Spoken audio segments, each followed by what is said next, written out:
Hello Warlocks, my name is Chance and welcome to my Spellbook. Today we're going to be going over another one of the more recently added Eldritch invocations. These last couple were added in the Tasha's Cauldron of Everything book. It is likely Wizards of the Coast is going to add more, as it is the easiest way to beef up the class as a whole.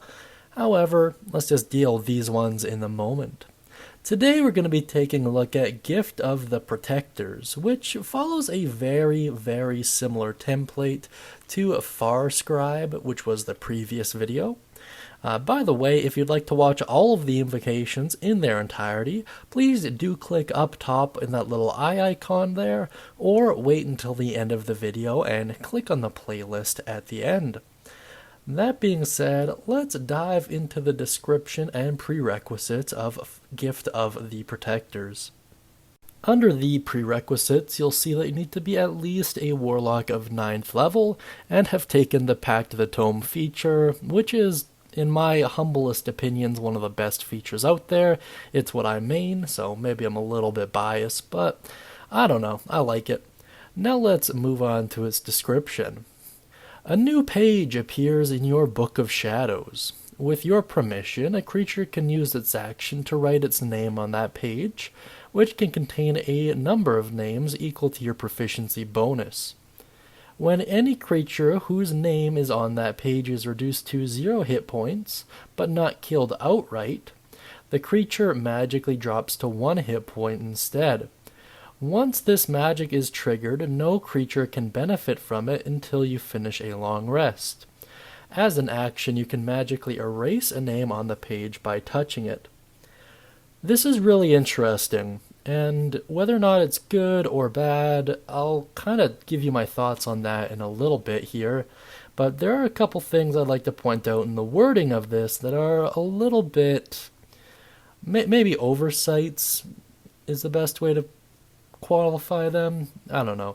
The first being is that the creature writing its name on the page doesn't have to be doing it willingly, which means you can force them by either coercing them or through magical means, which is interesting. Another thing that I'd like to point out is by raw, that's as so far as to say how it's written, you have no knowledge of whether or not a creature has used this ability. I personally would homebrew some flavor text in there that says upon activation the name will change color or something like that, but there's no way for you to know for sure, the way it's written at least, if this effect has taken place or not, which is rather interesting. It doesn't require you to make any action or any reaction. It just happens, almost as if it's separate from you, which is interesting, and it does lend the question, what happens if you are unconscious? Would this still take effect? By raw, yeah, probably, but it is strange nonetheless. Very strange stuff. I'm not a huge fan that it only resets after a long rest, but whatever, that's just because I play Coffee Locks a lot, so maybe for you it won't be as big of a deal. Now let's move on to its overview. So it really is quite simple to explain what's going on here. Essentially, a creature writes its name in your Book of Shadows, and if they should ever be reduced to 0 hit points, instead they are reduced to 1 hit point. It really is interesting because not only does it not really give you a way to know whether or not this effect has taken place, not only is it automatic, but there's no range restriction on it, so it can hypothetically apply not only anywhere on the material plane, but realistically anywhere in the multiverse as well. Like, I don't see anything that could be stated that it's restricted to only the material plane or only within sight. It really is interesting stuff. And it also begs the question, would that creature know if they were only spared due to the mechanics of the spellbook? Like, how would you flavor it, right? By raw, it doesn't give you a ton to work with in that regard. It simply explains what it does on a mechanical level. I don't know.